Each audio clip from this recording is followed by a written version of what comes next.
Okay, here's a video request from Kelsey for question 4 on 2F from Monday.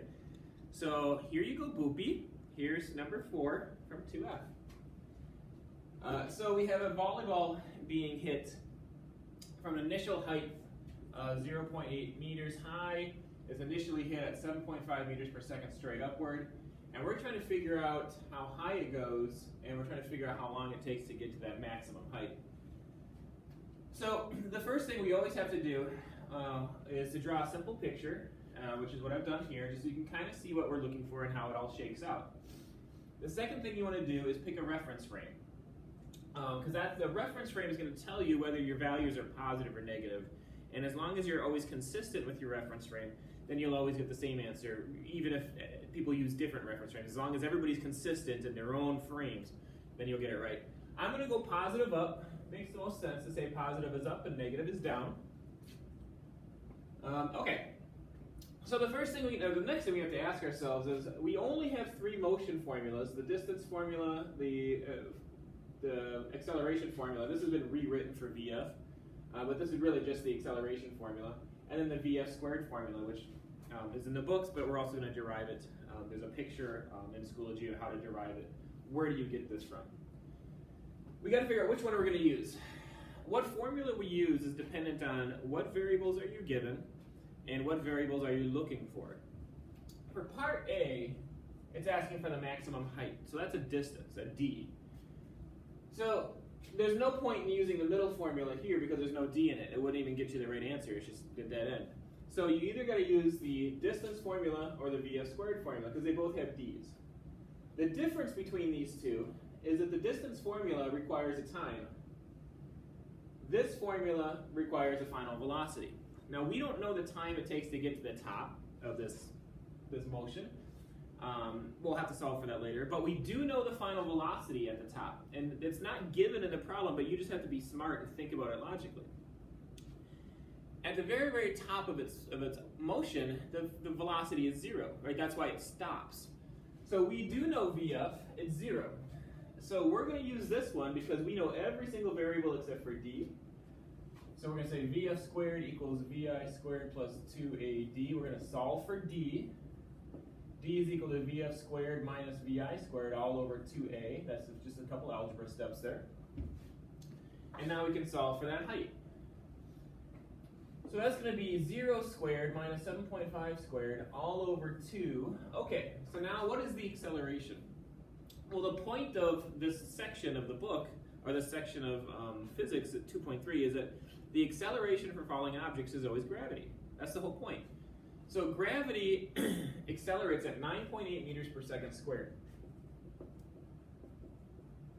Since gravity always goes downward, on our reference frame, that's a negative. All right, so this is why the reference frame is important. We've already said up is positive. That's why we said our initial velocity was a positive 7.5, because we said our reference frame goes positive up. Since gravity goes downward, this must be a negative 9.8. And this is why reference frames are so important.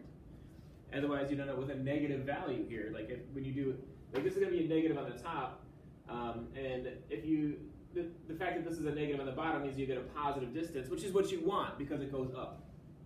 Okay, so when you crank this out, 7.5 squared divided by 19.6, 2.87. Okay, but here's the catch. That is the height from here all the way up to here, right? This formula doesn't take into account any initial distance that it was. You just have to be smart and remember that. So if it starts off 0.8 meters high and it goes an additional 2.87, that means that the total height is going to be 3.67 meters high. Okay, that's the total height. Part B asks, how long will it take to get there? Now we're looking for t. We go back to our 3 formulas. There's only 3. That's the easy thing about physics, is there's only 3 motion formulas. Can't use this one anymore, the VF squared formula, because there's no t in it. It wouldn't even get us the time. So now we got to use either the distance formula or the acceleration formula. The distance formula requires that you have to know the final height or the final distance to get the time, which we do. We do know it. We just solve for it. And the middle formula requires that we know the final velocity to get the time, which we also know it's 0. So we could actually use either one of these to get the correct time, and now it's just a matter of which formula looks easier. If you're going to try to get the time out of this formula, that's going to be a quadratic. If you could do it, it's not difficult, but you would get the correct time. Or you could get the correct time this way by, instead of using, like 3.67 for this and, 0.8 for this, you could actually just use 0 here because the final velocity at the top is 0. So let's use that. It's going to be way easier. Again, you can get the right answer either way. Just how much work do you like to do? So the time is equal to VF minus VI all over A, which means that 0 minus 7.5 all over negative 9.8. Remember, it has to be a negative because of our reference frame. And this will get you the correct time. 7.5 divided by 9.8. Oops. 7.5 divided by 9.8. We're going to get 0.6 or 0.765. 0.765 seconds. And that is how you solve number 4. And the maximum height will be 3.67 meters high, and it'll take 0.765 seconds to get to that maximum height. So there you go, Poopy. I hope you enjoyed the video.